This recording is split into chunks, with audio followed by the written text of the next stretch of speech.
It's a Track Stitch podcast coming up, a special two-part episode. In part one, Shano is on vacation in New York City. He joined and we went through all the action from the first week in Tokyo, giving you the best, the most interesting, and the most unique takes in the game, as only the People's Podcast can. And in part two, I took a look at the final day of action, including some blockbuster finals. All that and more coming up. But first, it's Lloydie, it's PC, it's Mary Decker, it's Steve, and the Track Stitch Band. Lloyd is bearing down on top of Ngugi. Ngugi digs deep and he's got no ball. And Andrew Lloyd wins the second. Récupéré ensuite chez lui au Maroc à Ifrane. À la web, il est parti à la web, il a tenté le coup du siècle là. Oui, surprendre tout le monde. Au 800.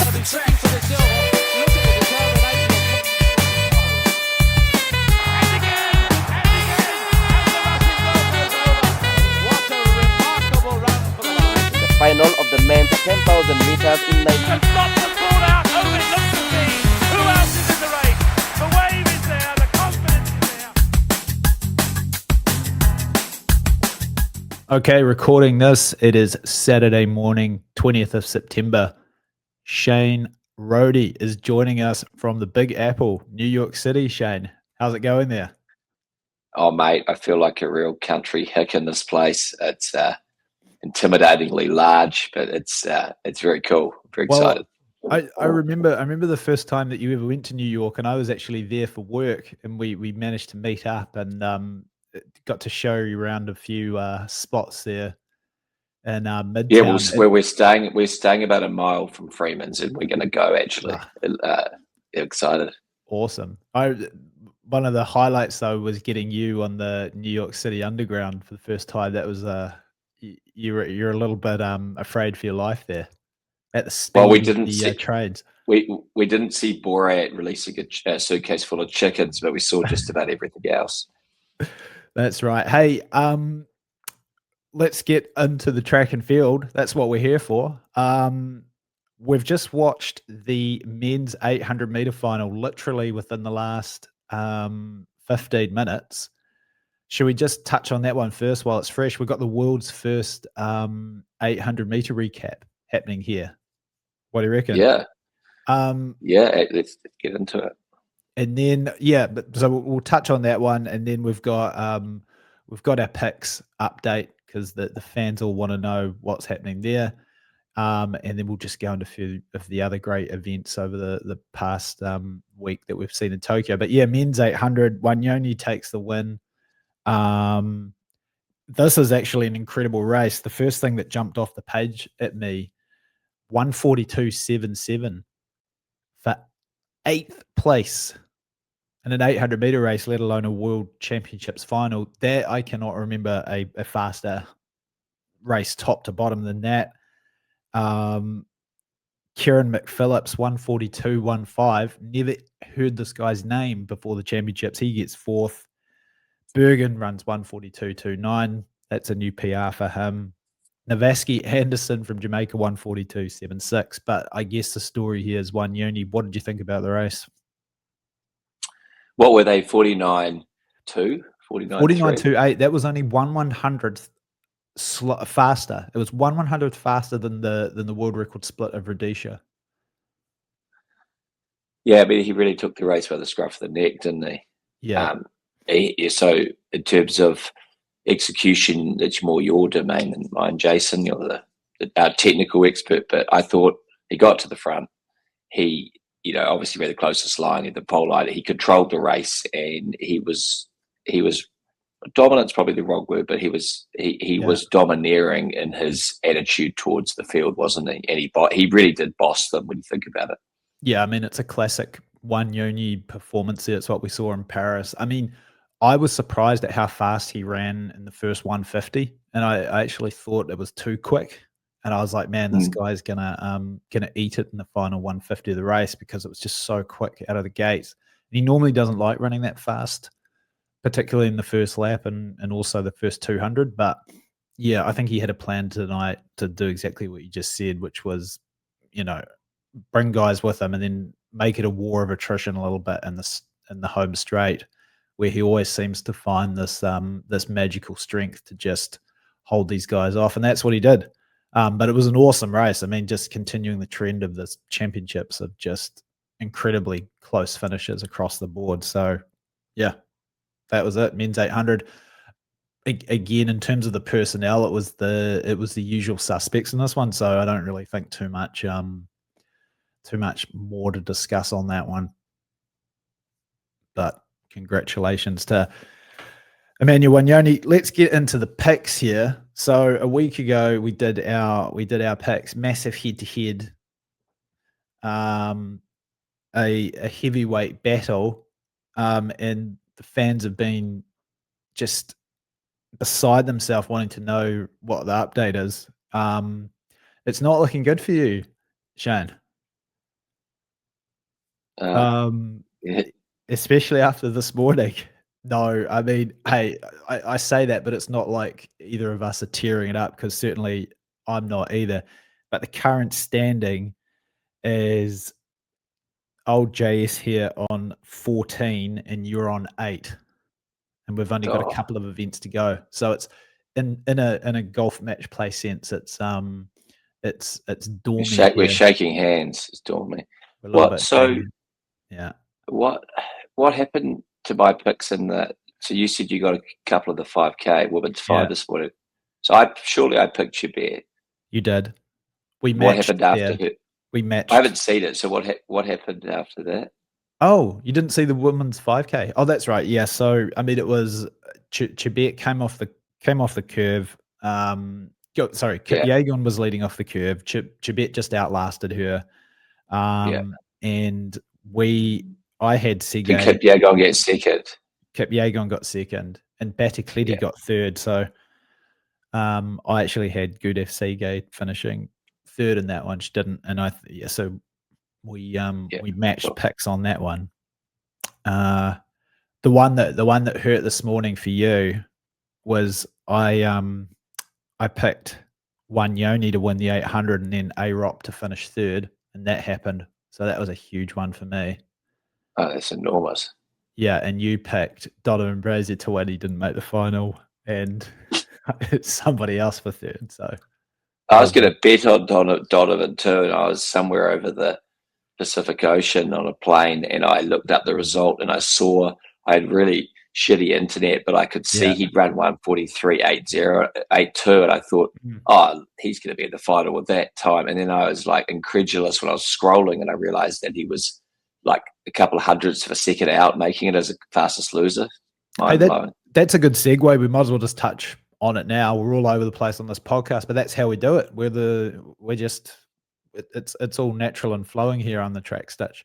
So a little bit of I guess panic and furor in the American running community out there about just the poor performances of the distance and middle distance team here. But that 800, I mean, it's not really a disaster for Donovan Brazier or Bryce Hoppel to run sub 144 and not make the final. I think that just falls into the unfortunate circumstance category, right?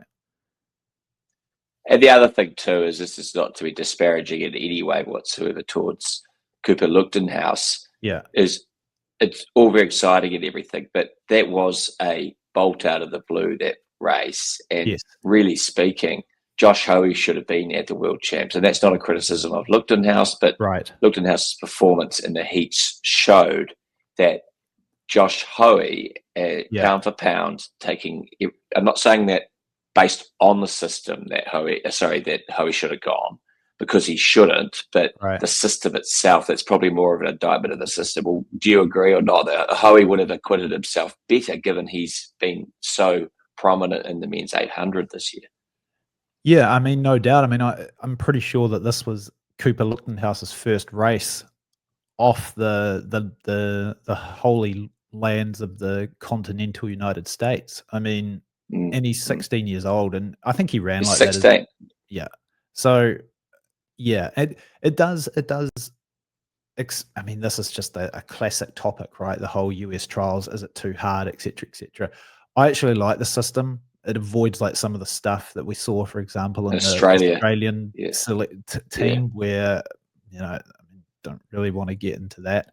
But I think one thing for me is that if I was going to make a criticism I think that the trials for the US team were too early this year, and people would turn around and say, no, they're not, because then what it does is it allows 6 weeks of preparation and training, so you can do the US champs, you can peak for the champs, you can come back off it, and then back into the worlds. But 6 weeks is still a lot of time. It's just a lot of time, and at this point in the season, even training is hard. It's taxing on the body. So I think that the timing was just off. And another thing as well, I will say this, I think some of the American athletes, and this doesn't apply to those 800 guys because they didn't do this, but some of the American guys, I think, definitely made a mistake by being far too focused on the indoor season this year, and also with Grand Slam track. And there's one guy in particular that we can talk about coming up as we look at some of the other events and one event to come. But yeah, I mean, not a disaster. And here's the other thing, man. Like, can tell you as somebody who ran in an 800 at a world champs, if you'd come to me before and said you're going to run 143.8 or 143.9 in the heats of the World Track and Field Championships, right? Would you take it? Of course you would. Like, because I did some research on this. Only one time in history has a time that fast not qualified at a major championships, and that was last year in Paris, where I think Elliot Christen ran 143.7 and he didn't qualify for the final, right? But it's never happened at a world championships that running that fast has not managed to progress you through the rounds.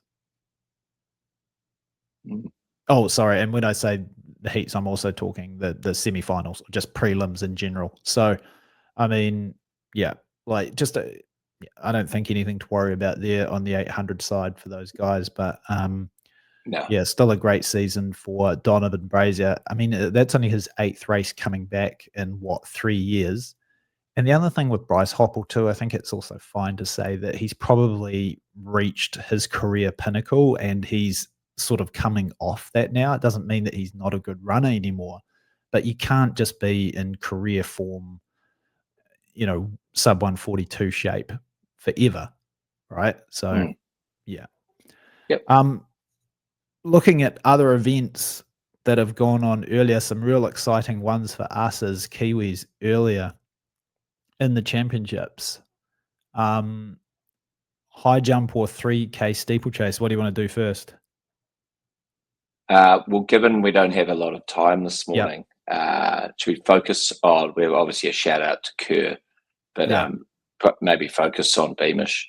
Yep. The one thing I'd say really quickly about Hamish Kerr, you and I had this discussion. I think it may have been on the ill-fated podcast that I screwed up about just how insane it is that Hamish Kerr, we've got a New Zealander who is the Olympic champion in the high jump and now the world champion in the high jump. Because when we were growing up, the thought of having an Olympic, even just somebody at a world level to this degree was just unfathomable, right?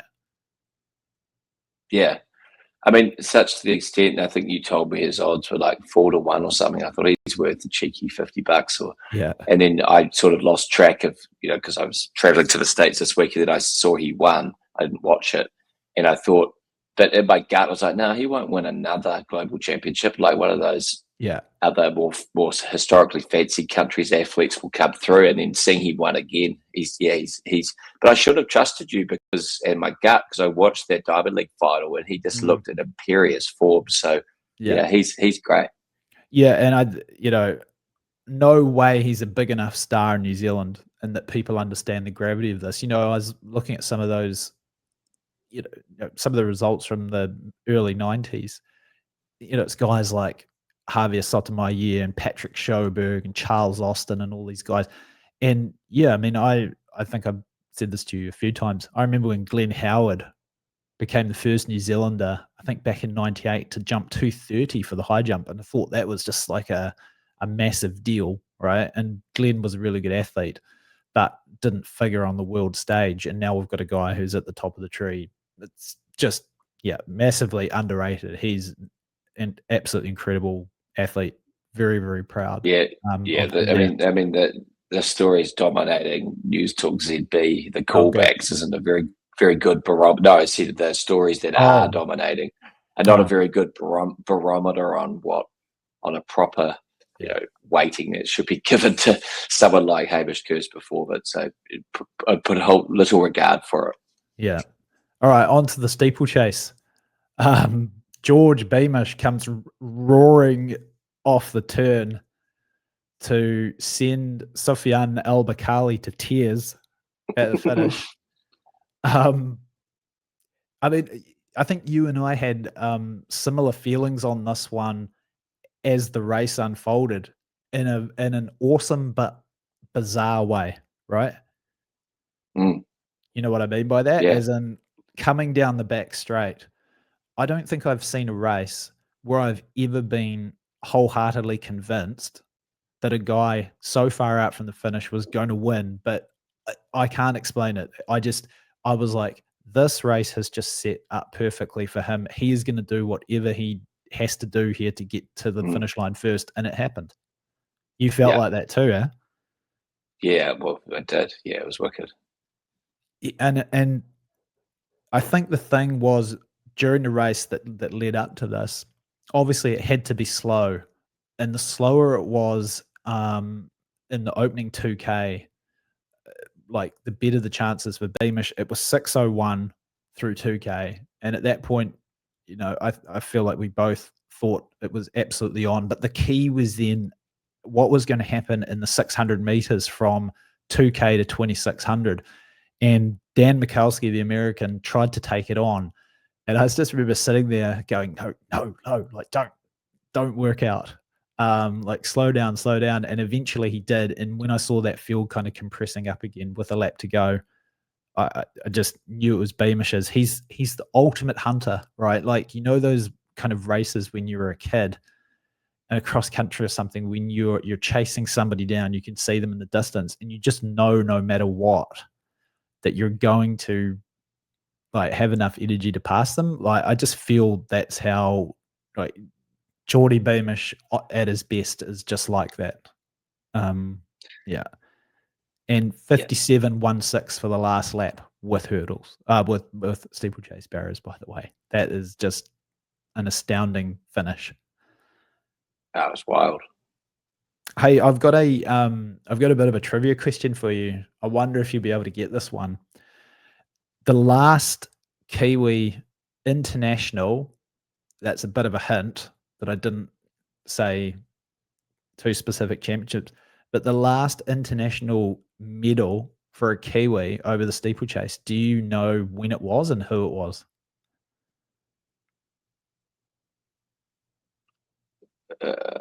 There's a few listeners who'll know this. I know Sammy Maloney is just beating his fist because on a table saying the name, because I know he knows. You've got to help me a little bit. So was it Renner? Was it Renner or not? It was not Peter Renner. He was fourth in 2 Commonwealth Games. Steeplechase. That's a tough one. Oh, there was a guy. Was it Renner's era? Yes, just before. No, I don't know. Okay, Peter Welsh. You'll know that name when I say it. Peter Welsh back in Kingston, Jamaica, in the Commonwealth Games in 1966. So obviously, New Zealand, we've got a rich history in middle distance running, especially over the 1500 distance with Lovelock, Snell, Walker, Willis, and Beamish to some degree too. But yeah, we've never, in the steeplechase, this is just another event where for you and I growing up, just watching the Kenyan dominance. I mean, we were youngsters when the Kenyans really dominated this event. I mean, like just podium after podium after podium. And to see a kid also, by the way, from the Hawke's Bay of New Zealand, where I was brought up, just like extremely proud of that one. Have I ever told you my Beamish story? So I'll do this quickly because I know we're short on time. So I knew a guy back in New Zealand who was a runner at the Hastings Athletic Club called Neil Sargison. He was a really good like national level runner in New Zealand, and his wife worked at a bank where my mum worked, and so they knew each other, and I just became to know Neil, and I would go out to Havelock North and train with Neil. We'd run this like 6K loop. I was working at Sterling Sports there in Hastings, and I'd go over and run after work with him. And Neil was a teacher at Tamata Primary School, right? And one day he says to me, this was back in about 2001, I think, so a long time ago. He said, "Hey, I've got this kid who used to be at the primary school. He's just moved on to Havelock Intermediate School. And he's into running. He's really good. Do you think you could come out and just go for a run with him?" So not like I was a big star, but people within the athletics scene in the Hawke's Bay like knew who the athletes were and etc. So I'm like, sure. So I go out there and I meet this 12-year-old kid, and it's Hugo Beamish. It's George Beamish's older brother at the time. And Hugo Beamish ends up becoming a very good runner in his own right. He went to Villanova on a scholarship, like ran well under 15 minutes, good 14-minute, maybe even faster, over 5K. And his brother is George Beamish. So I went to the family house there, and he came out the driveway and everything. So, I think maybe George must have been 5 or 6 years old at that point. So not that I don't know the family like deeply or anything, but I know of the family. And actually in Eugene in 22 at the World Champs, they were at the On House, the sponsor of Geordie, and I got to go and say hello to his parents, and of course, they just knew my name, and it was really cool. So a lot of people are like, yeah, you guys in New Zealand, everybody knows each other and you live amongst sheep, and you've only just had color television in the last 20 years. It's somewhat true. So there you go. Very, very proud kid, the pride of Hawke's Bay. He is the pride of Hawke's Bay. Dual world champion, indoor 1500 in the steeplechase. How good was that? Oh, it's great. I'm just loath to say too much because every time I'm interacting, that your bars are flickering, and I'm just sort of letting you drive this, mate. Yeah, that's okay. Yeah, so for all the fans, Shane's a bit he's a bit fuzzy on the screen. He's holed up in a New York City Manhattan hotel room right now, so that's all good. I've had a few faux pas on the internet side. No worries, mate. Other events, men's 10K. We can touch on that one really quickly. Oh, one we have to go to, which I know is going to wind you up, is SML, the GOAT. Oh, do you want to do that first? Yeah. Given I've only got another 20 minutes. Yeah. Let's do obviously, there's a lot. SML. I mean, like, let's do that. That, by the way. Let's do that. We'll do the 10K, men's 10K real quickly, and then the 1500. And I think we should be able to do that. So take us away. Women's 400. Sydney McLaughlin. She's hard to love as a fan, or she is, because she never smiles, and she's she comes in and she it's all very serious, and she doesn't businesslike race.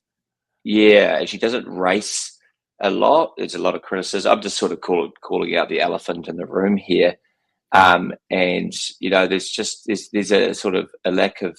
There's an unease that surrounds it, and you've got Kersey in the background, and it's a difficult thing to get on. It's not like you know what I'm trying to say here. Yes. But I just thought that it was just stupendously good. It was just mercurial, and it was fact the boot was on the other foot. I saw Polino was making some snarky remarks, obviously butthurt that she'd come into her event and beaten her, saying, "Oh, well, I'm the real winner because I run this event." I mean, what sort of nutty comment is that for a start? And I just thought it was I saw her in the heats, and I was watching it with my partner, and we agreed that she just looked mercurial running. Was it 49 mid or low? And I thought, I've never seen someone run 49 low or mid like that easily. It was like it was a cakewalk for her. So I was massively impressed. She fronted up in, not her actual event, and won in 47.79. I thought it was just it was incredible. I loved watching it. Yeah, I mean, first of all, Paulino's comments just, I mean, it's unfortunate. It's just like one of those ones where maybe in the heat of the moment you say something, and I was about to say, the heat of the afterwards moment, you wish you didn't. I mean, it didn't come off well. But the thing is, it's like she arguably makes the race there too, right? Because in the end, it didn't turn out to be. She didn't blow the doors off Paulino. Paulino runs third fastest all time by 1/100. She beats the 47.99 from Jarmila Kratovichilova that was the world record before Koch. And then Nazar 48.19. It's the first time that all women in a global final run under 50. I mean, it's just like the standard across the board was awesome. I mean, in that race, I wondered if Sydney had gone out a little bit too hard in the first 200. Maybe if she tidied that up, she could break that world record. But here's an interesting one on that women's world record. I went in and had a look on the scoring tables to see like just how good it is. Like, is it an unfathomable record? And actually 47.60 is only just over 1,300 points. To put that in perspective, it's only a handful of points more than, for example, Kip Yegon's world records in the 1,500. It's not an out of this world record. Usain Bolt actually has the two out of this world records. Like the 100 and the 200 are just ridiculous. They're like in the high 1340s, low 1350s, right? But a lot of the world records are set around this 1300 level, and that got me thinking. We've for years and years and years said that this women's 400 and also the 800 records are just completely untouchable because of the era in which they were set.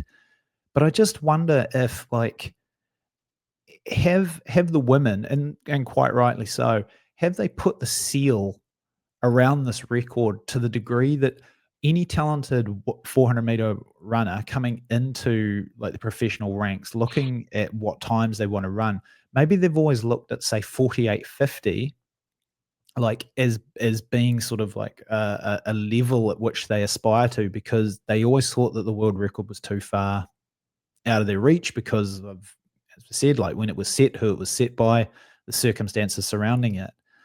And maybe this performance by McLaughlin is actually going to be one that sort of redefines things in the same way that Kip Yegon did in the 1500, because for years and years and years, we always thought that 350 was just a completely unachievable performance for women because, of course, that those world records were set by Mars runners back in '93 at the Chinese National Championships. So I don't know. Maybe this is and that's why I said Paulino was important, because if Sydney had just done this and won by miles, maybe we'd still be sitting there and just saying, well, McLaughlin is just an absolute unicorn athlete, but Paulino also running under 48.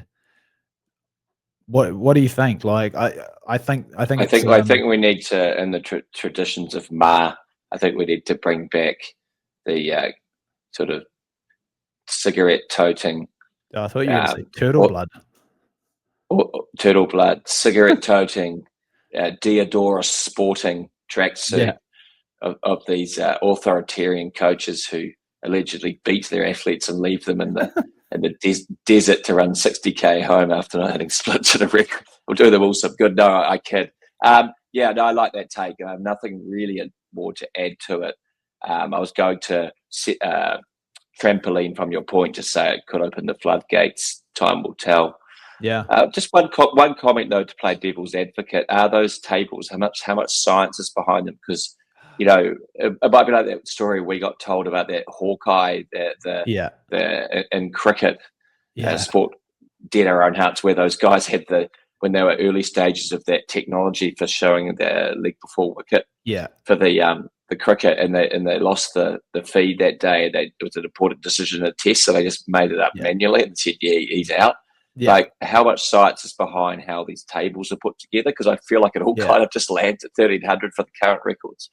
Well, not quite, but I would say okay, sorry, you go. Yeah, no. So I mean, these tables were created back in the late 70s or early 80s by a Hungarian. I don't have his name just off you caught me out on that one, but that's why they were originally called the Hungarian scoring tables.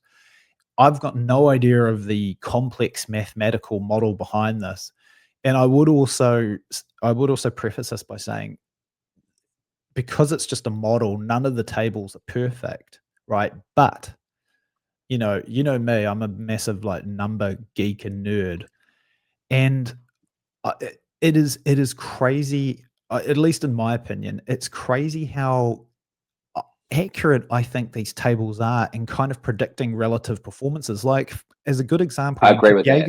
When Kip Yeagon went for the 3,000 record early this year, my prediction was based off what her performance was in the 1,500 and what her performance was in the 5K, or at least an implied performance in the 5K. And then I kind of weighted it more to her ability on the 1,500. And I was basically able to predict, I think like a lot of people were, but I just say from my side, using those tables, I was able to basically predict her within half a second of what she actually ran. Now, that doesn't happen all the time, but I feel like those tables are really good at giving, I mean, they're as good as we're going to get, right? And they are, but they're a bit like AI, and it's good. Yeah. It's actually quite a topical point. A bit like AI in the sense they don't take into account the nuance of what's going on in real time and real life. Like, just as an example, I mean, we say, well, perhaps it's not, the 47.6 there isn't quite as apocryphal or as impossible as we once thought, because SML has now run close to it and Paulino's run under 48. But the problem with that, though, in my mind, is for so long, 40, 50 years, no one's gone, in a percentage terms or off the tables, even better, anywhere close to that. And all of a sudden we're like, oh, it's actually not quite as we thought. And now the floodgate's going to open. So I, for the record, agree with what you're saying. I think that I agree with your point, but devil's advocate point is, well, hang on a minute. It's 50 years of history to show us it is really difficult, and now it's being done. Finally, doesn't disprove that what the position has been for half a century. So it's an interesting point. I like it. Yeah. Hey, okay. So in the interest of time, let's just move forward. But I think we both agree, almost certainly the performance of the meet so far, and now we've only got really a couple of big finals to come. It's probably going to be in the manner which she did it too. I mean, she just looked imperious. She looked so great. She looked like she's got like an 800 meter runner's rhythm combined with obviously that speed, strength. It was awesome to watch. Yeah. Let's spend a minute on the men's 10K, because that was interesting. There may be some implications there for the 5K. Gressier wins 54.4 in the last lap. The slowest winning race in the history of the World Championships by 55 seconds. I remember reading Jack Daniels' book, and he analyzed the, I believe, it was Daniels, but he analyzed the stride pattern of every Olympic medalist from 1980 from 1980 in the 800 to the marathon. And every one of them, without exception, was 180 strides a minute. And he said, go and watch footage. And I was 18 at the time, and obviously like a young, aspiring buck. And I thought, okay, so I had the tapes of Seville, and I did it for every event from the 800 to the marathon. And lo and behold, it was 180. It's like at a golf swing. It all looks different to the naked eye. You slow down to the fundamental moment, and they're all identical. I reckon Jimmy Gressier is double that. I reckon he's 360 strides a minute. It's unbelievable how much pop his strides got in it. It's something. It's a sight. It's unbelievable. Hey, here's another good trivia one. I'm springing these on you, but you are the trivia buff on the Track Stitch. No, not today. I failed in my mission. Well, you Peter might Welsh, get I'm this one. sorry. Can you tell me? I'm going to give you some hints here. The clone race of the past, in terms of the finish of that race, right? There was a race, a very famous race from history, where the finish was almost identical, where it was like the Red Sea, Moses parting the Red Sea up the home straight, and a white European, that's a big clue, comes through to win a major championship race. And if you get it, What distance was it? okay, I'll give you that's a pretty big clue. It was over 5K. It was over 5,000 meters. But there's another very famous race in history. Do you think you can get this one? Was it Pinto? No. Maybe a more infamous character. Sammy Maloney's also going crazy here right now. He knows this. A more infamous character that had very clean teeth. Not off the top of my head. No. Not the clean teeth. That's all right. I've come up. I'm very jet lagged, mate. That's right. Yeah, I was going to say, we'll chalk this up to jet lag. Not on my normal. But 1992, the 5,000 meter final. Do you remember Dieter Baumann coming through the cheetah? Center? Of course. Oh, sorry. I thought we were talking about world champs at a slightly more lesser. No, yeah, of course I remember Dieter the cheetah. Yeah, we shouldn't call him that, should we? No, he was exonerated. They found he was fine. Well, you're Did I tell you? If they sue us, you're going to have to deal with that. Did I tell you, Jason? I met Brother Colm. He's my mother's best friend growing up. Coach of Rhodesia, some health problems, and he visited. He was her godmother. He visited New Zealand, and he came and came over to our house, and it was quite funny because I showed him my times, and I was thinking, like I was training hard and everything, and I said to him, do I have any chance of being good? And he goes, well, look at the what's your 400 meters personal best? I said, it's about 51 seconds. And he goes, yeah, okay. And he goes, well, because he was coaching the churches, he goes, well, Cornelius is probably the slowest of the group, and he can run about 48.1, but he's very slow. And I was thinking, this isn't looking good.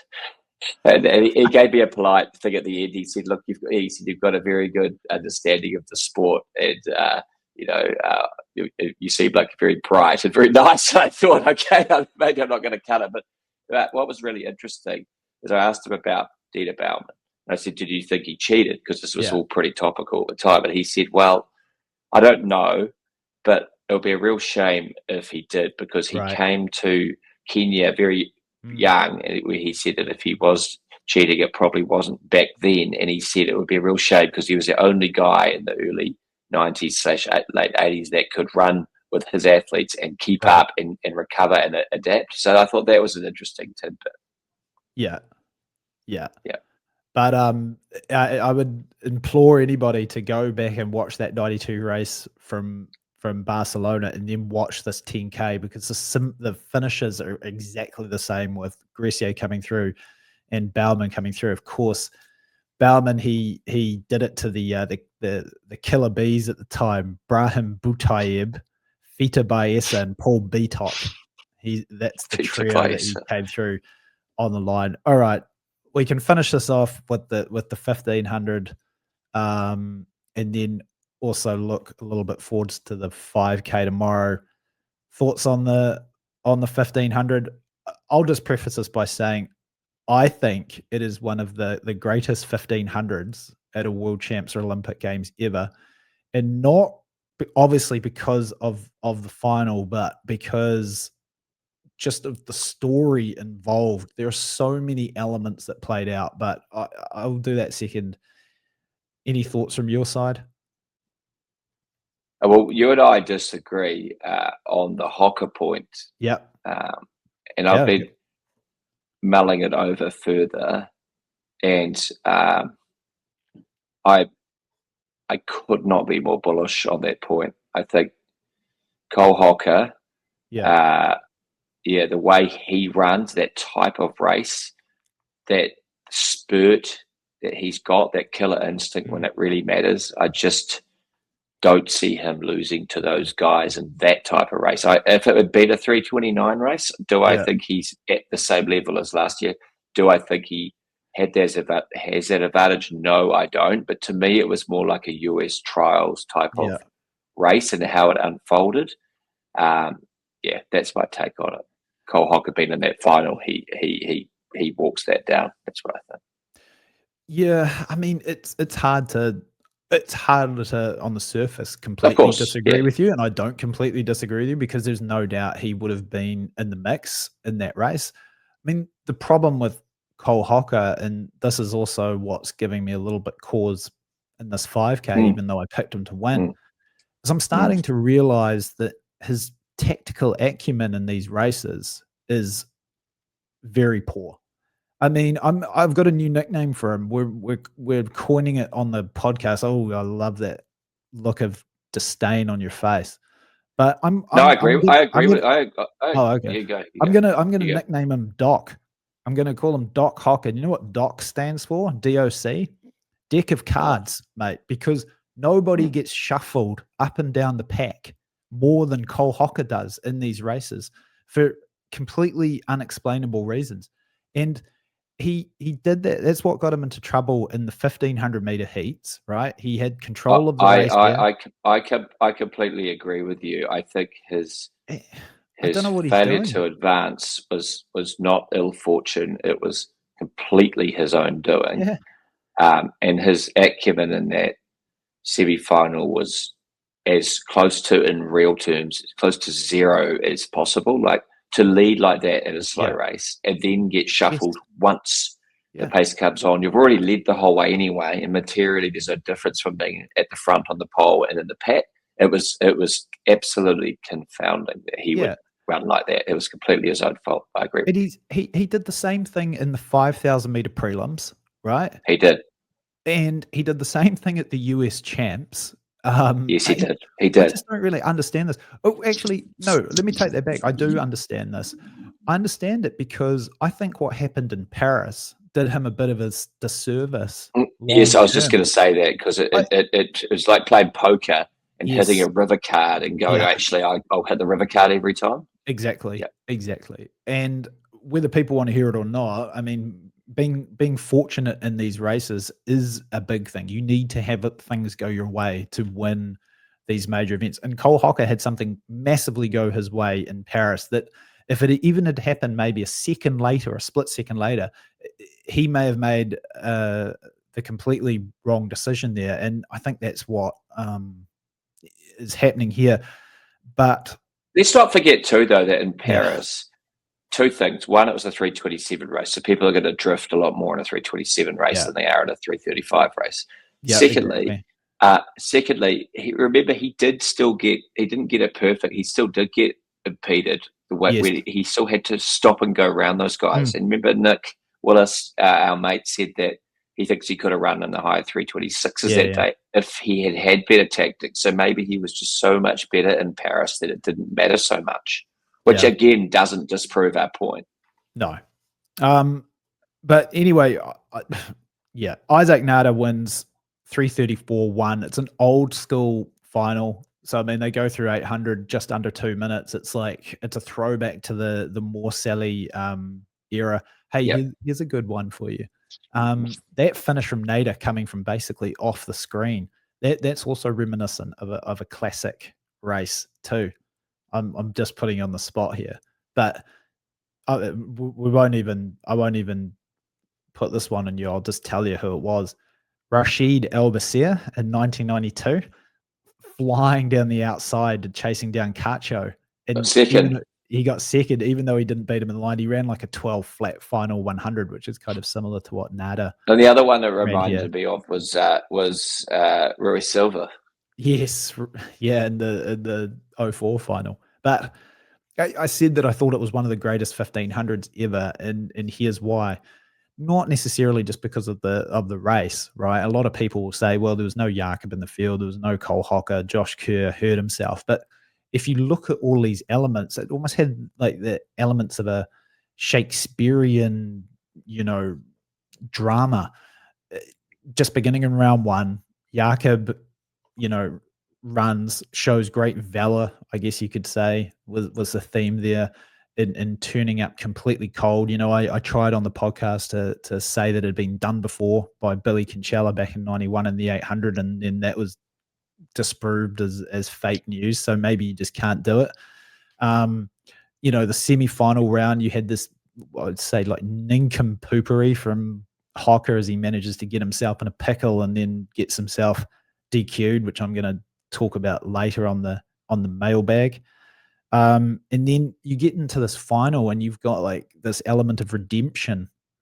Jake Whiteman, having been off the scene on the shelf for such a long period of time, comes within, a 100th of a second of winning that, the heartbreak of that. And then you've got this heartbreak for Niels Laros coming into the race as, this overwhelming, I guess, favorite.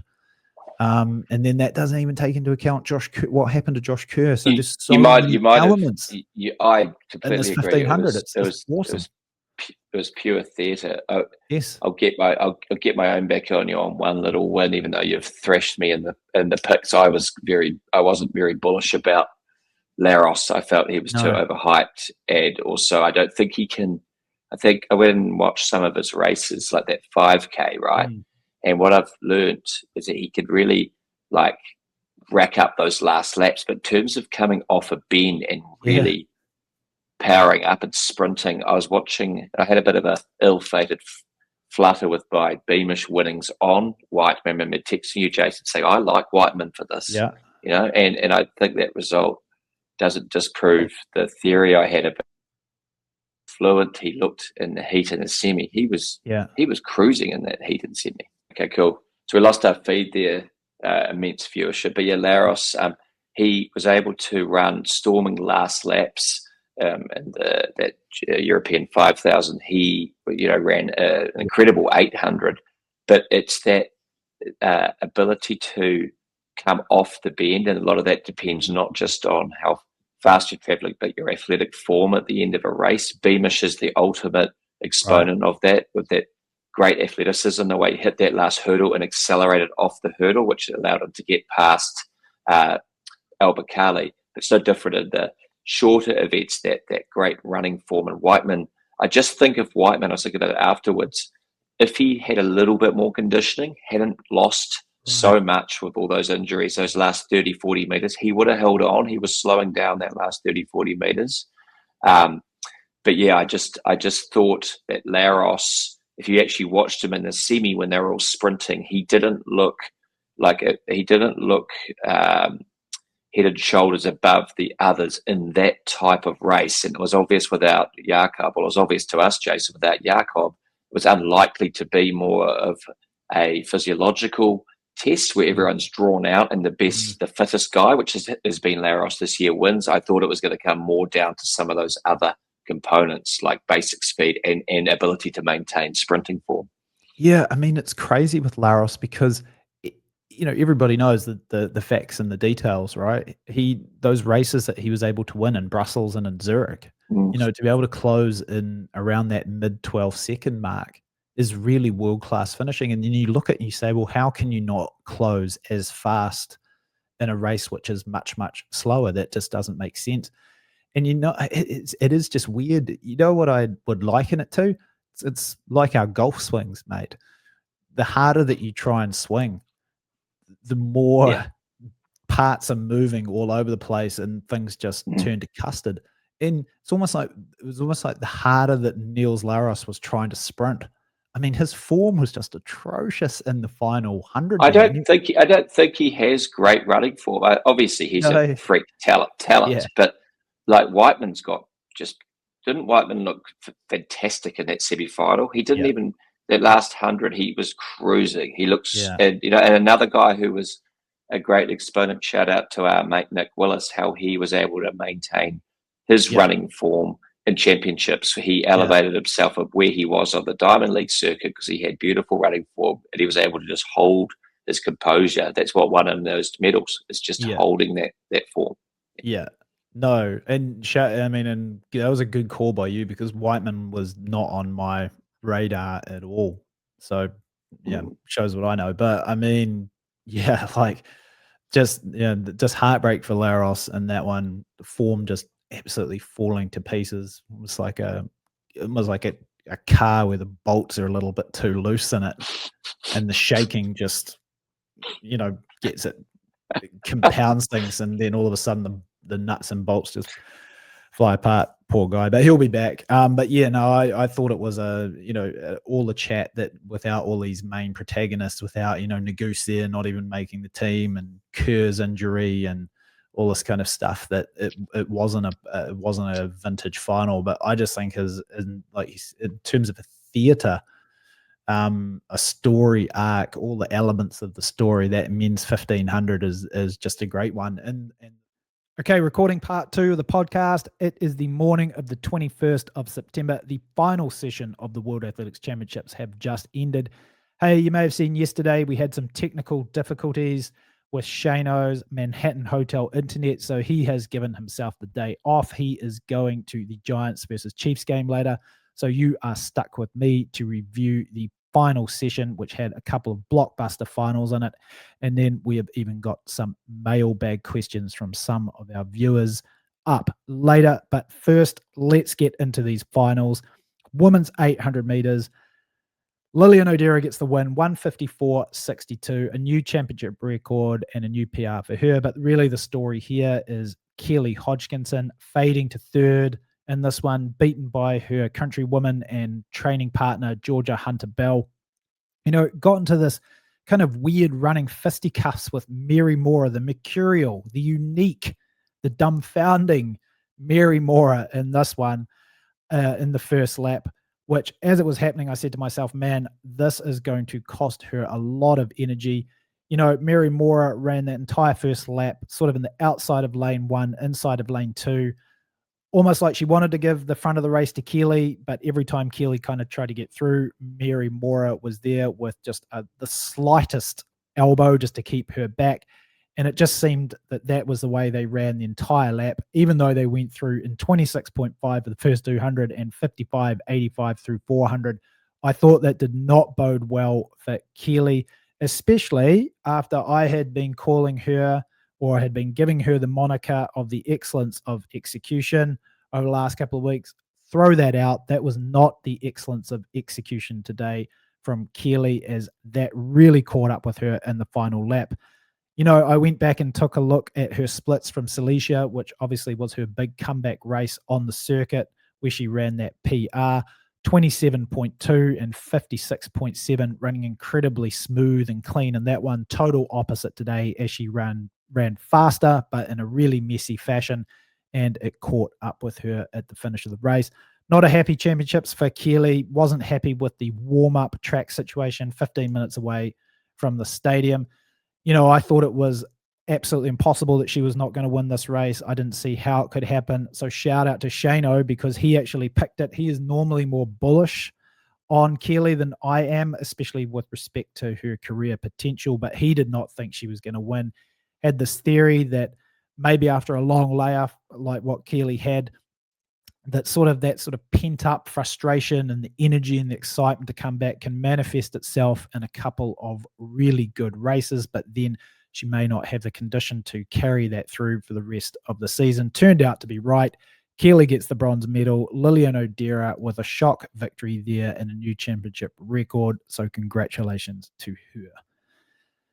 Men's 5,000 meters. Take a deep breath. What an incredible race this was. Now, we had some great races in these World Championships. The women's 400, obviously, the men's 800, the men's 15 were awesome. This was by far my favorite race. This was a real old school championship race, even though it was under 13 minutes. And anytime you get a race under 13 minutes with this sort of amount of different facets in it, it's going to be a real classic race, which to me it was. We've only had 5 sub-13 races in the history of major championships, 2 at the Olympic Games and 3 at the World Championships before this one. So Cole Hocker runs the 6th sub-13 race at a major championships history over 5,000 meters. I picked Hocker before the championships to win this one. I didn't pick him to win the 1,500. In fact, I didn't pick him to medal in the 1,500. I just felt that the way that this race might go without Jakob being at full fitness really suited him. And as these championships progressed and we saw just how slow these longer distance races were going, primarily because of the weather, I was extremely convinced that he was going to win. As we got closer, I felt that the medals were going to be between him, Camille and Gressier, which they were. But there's a caveat to that one. If you had told me before the race that it was going to be a sub-13 race, I would not have picked those guys. I thought they would have been best in sort of a slow 13:15 to 13:20 race. That wasn't the case. So ultimately, my prediction is a net 0. This race, like I said, had it all. So many facets to it. The first sort of wrinkle came after 600 meters. Grant Fisher, Nico Young, they pull a Tom Nairiki, Daniel Coman with a 60-second lap. You could also call it a John and Googie. They inject a 60-second lap into proceedings to get the race kick-started. Didn't really work, though. They were back within the pack after only another 800, 1,200 meters. Seemed like a bit of a desperation Hail Mary for Grant Fisher, who hasn't been happy at the way some of these races have been going recently since the US trials over 5,000 meters. Beaten in the 5,000 meters in Lausanne by Camille in a slow race, beaten in a slow race by Gressier in Zurich, beaten in a slow race in the 10K earlier in the championships. But at the end of the day, I think it's just been a difficult season for Fisher, kind of a strange one for a guy that seems to have everything buttoned down so well. And basically he was in his best form. He was in career form in February, running 12:44 for 5K and also 7:22 for 3K. So just a really long season. Of course, he ran Grand Slam track as well. And it just seemed to me like he has been running on fumes in these last 6 weeks. Obviously, it's a lot of time between February and September. And I just felt that Grant was kind of cooked in this one. In fact, I even made the note after 2,536 meters, because they had the little on-screen meter ticker. They showed a picture of Grant Fisher's face. And I actually wrote down in my notes here that he looks like he's done.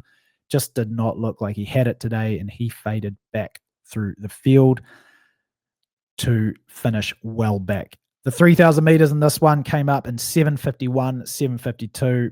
There's only one race that I can remember that was faster than that at a major championship level. I'm sure somebody will fact check me on that one. Please feel free to reach out if I am incorrect, but my gut feeling is that this has probably only been beaten by one other race in history. That was the 2003 final at 7:45. Of course, that was won by Eliud Kipchoge in 12:52, where he beat El Garouge and Kenan Bekele in Paris. So this one was quick through 3,000 meters. And of course, that means that the next mile is the most interesting one.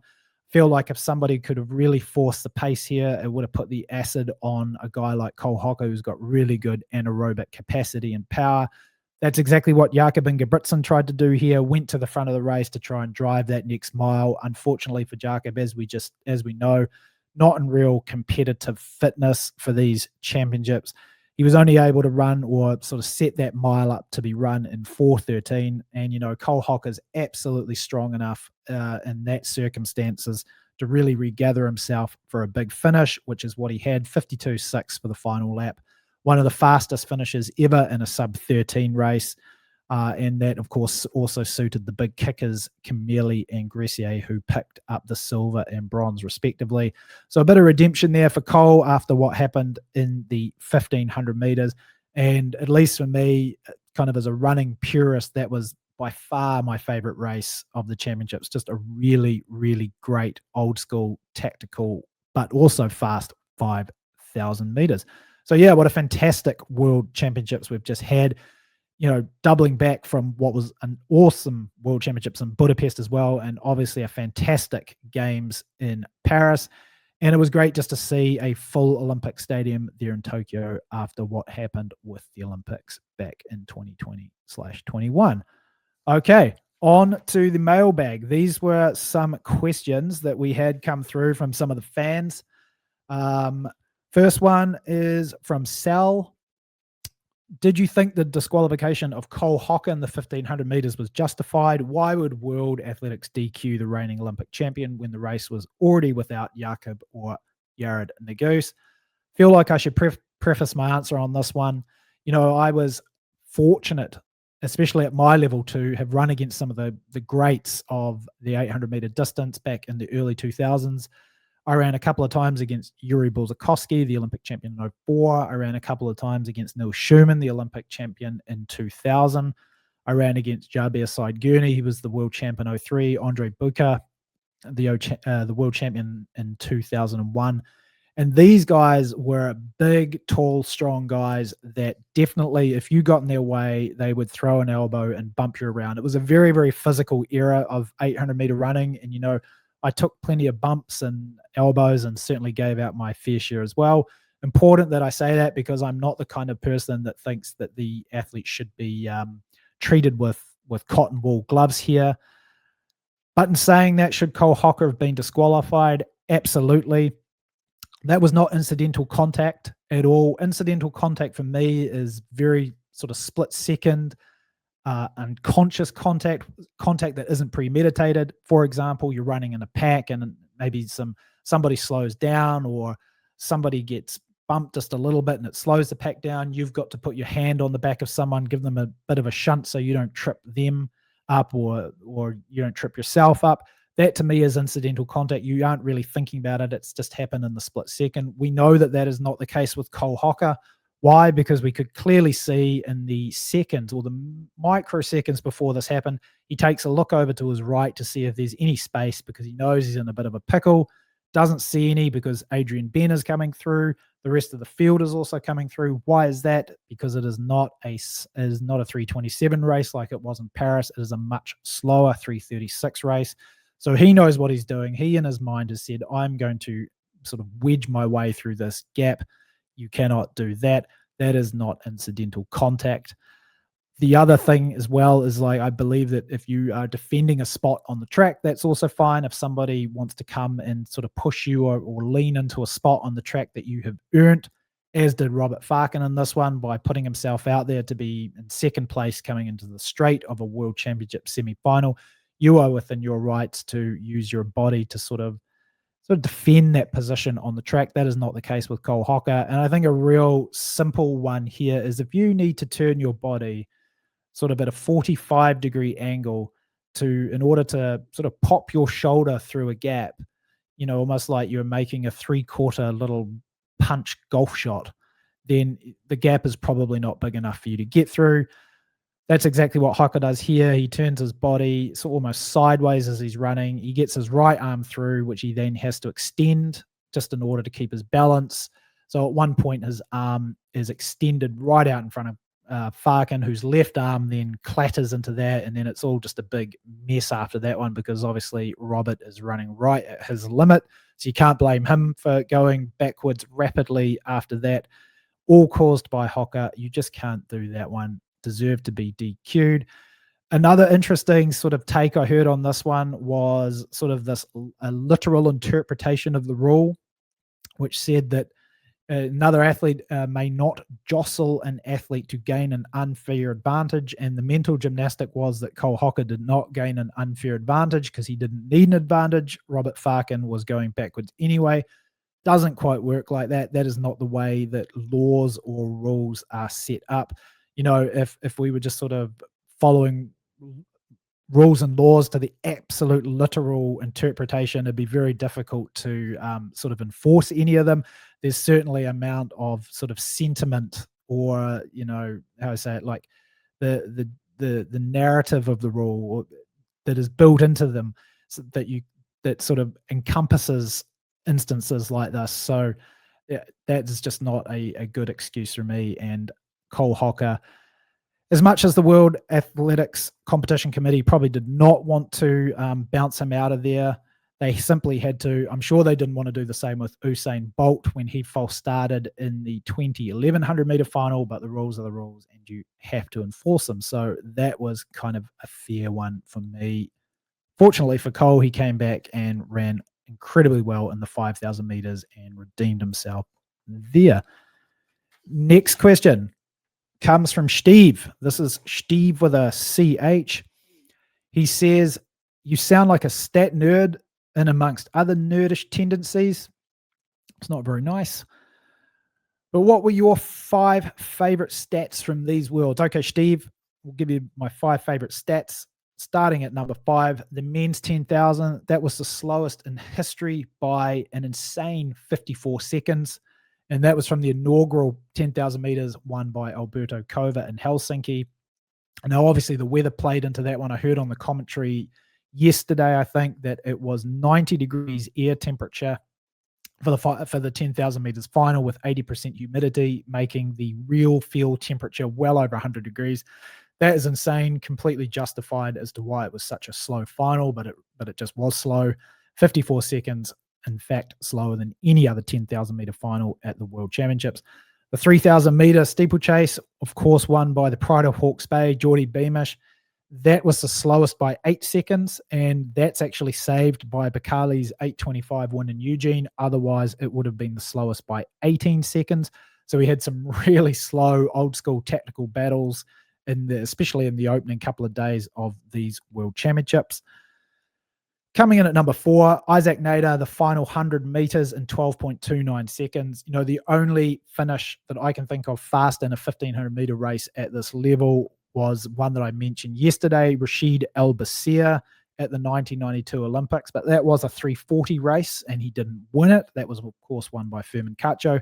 So for Nader to win this one, finishing in 12.29 is really exceptional. But El-Basir that day, about 12.2. This even takes into account this crazy sub 50 final 400 that Alex Kipchirchir ran at the 2006 World Cup, I believe. That was a race that Nick Willis was in. He ran 12.7 that day. So yeah, this one is just a really quick finish from Isaac Nader, especially for her 3rd race in 5 days to win a world title, 12.29. Well done to him. On to number 3, the men's 800 meters. Arguably the most competitive 800 meters in history. 0.91 seconds separate the entire field from top to bottom. That's about 7 meters. The entire field ran under 142.8. That's kind of relevant because it reminds me of Norberto Tellez from Cuba. He ran 142.85 back in the Olympic final in 1996 and finished 4th. And for years on the circuit, he was always known as the unluckiest man in middle distance running to run 142.85 and not win a medal at the Olympics. Well, fast forward to the year 2025, you can run 142.77 and you will finish dead last in a world final. That is absurd. Even more crazy though, 0.43 seconds covered places 1 to 6 in this race. In the men's 200 meters, 0.49 seconds covered places 1 to 6. So the men's 800, even though they're also running slower than the 200 meters, was more condensed at the finish than that particular race. That is just an incredible stat to me. Points to the level and the quality of 800 meter running globally at the moment. All right, point number 2. Similarly to the 800, the women's 400 meters, the best race in history. All women under 50 seconds. That has never been done before, I believe, in any race for women. Certainly not at Olympic Games or World Championships or a Diamond League. The last place, 49.97. So every competitor under 50 seconds. We have had 20 World Championships women's 400 meter finals, and in 8 of them, 49.97 would have walked away with a medal. Wow.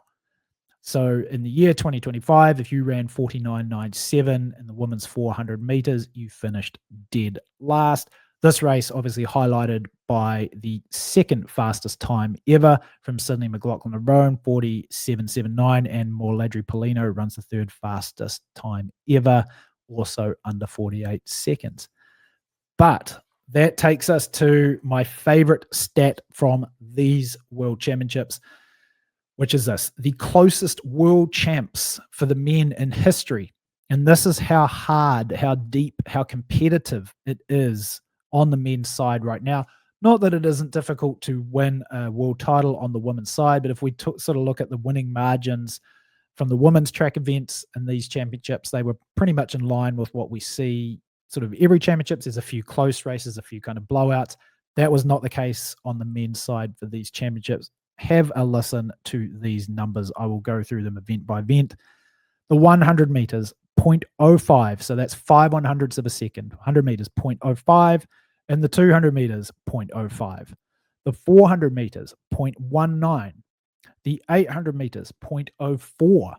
The 1500 meters, 0.06. The 3000 meter steeplechase, 0.07. The 5000 meters, the least competitive, at least in terms of winning margin race for the men at this World Championships, 0.48. So still less than half of a second there. Just incredible. The men's 10,000 meters, 0.06. The 110 hurdles, 0.09. The 400 meters, 0.34. And here is a classic one for you. The men's marathon, we saw how close it was. This is my estimation of how close it was based on the winning margin, which from that top-down shot looked like it was about 30 centimeters. They're running at 5.3 meters per second approximately. That was sort of their average time over the entire distance. So I felt like that was quite indicative of what the speed might be that they were running in the final sort of 200 meters there as they crossed the line. I worked that out to be 0.06. That is the same distance or the same time distance as in the 10,000 meters, and it was basically a photo finish. So that would make sense there too. So before the 5,000 meters, right, it was a combined 0.98 seconds across all the events.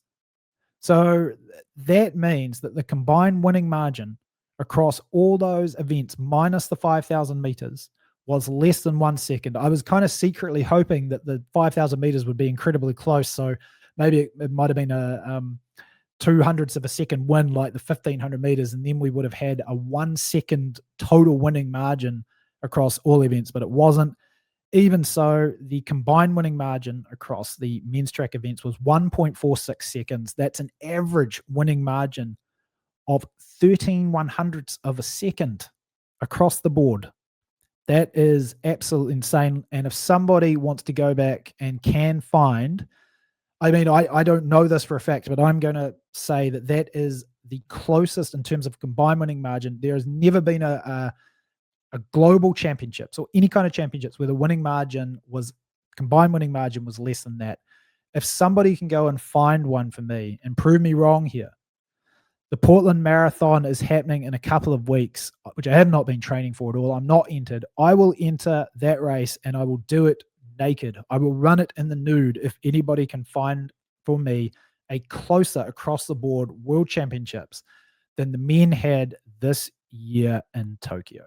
So there you go. Bonus DAP or a bonus one here is Botswana. They sent 3 men into the final of the men's 400 meters. That has only ever been achieved by 3 nations, now including the Botswanans. The US have done it multiple times, even though they have not done it since 2007. So it's been 18 years since a nation has sent 3 men into the individual 400 meters final. So congratulations to Botswana. The other nation that did it was the UK, so not a single nation, but the British did it back in, I believe, 1999. So we have the US, the UK team, and we have now Botswana that have sent 3 men through to the final of the 400 meters. Okay, that is it for the podcast. Hope you enjoyed this one. Shane is still on holiday here in the US, jet setting around the country. I think he's going to be in LA next week, so not quite sure how the podcast will look. Hopefully we'll be back then. If not, I will find something to talk about with somebody. So hope you enjoyed the podcast. Hope you enjoyed the World Track and Field Championships as much as we did. And we'll catch you soon on the Track Stitch. Peace.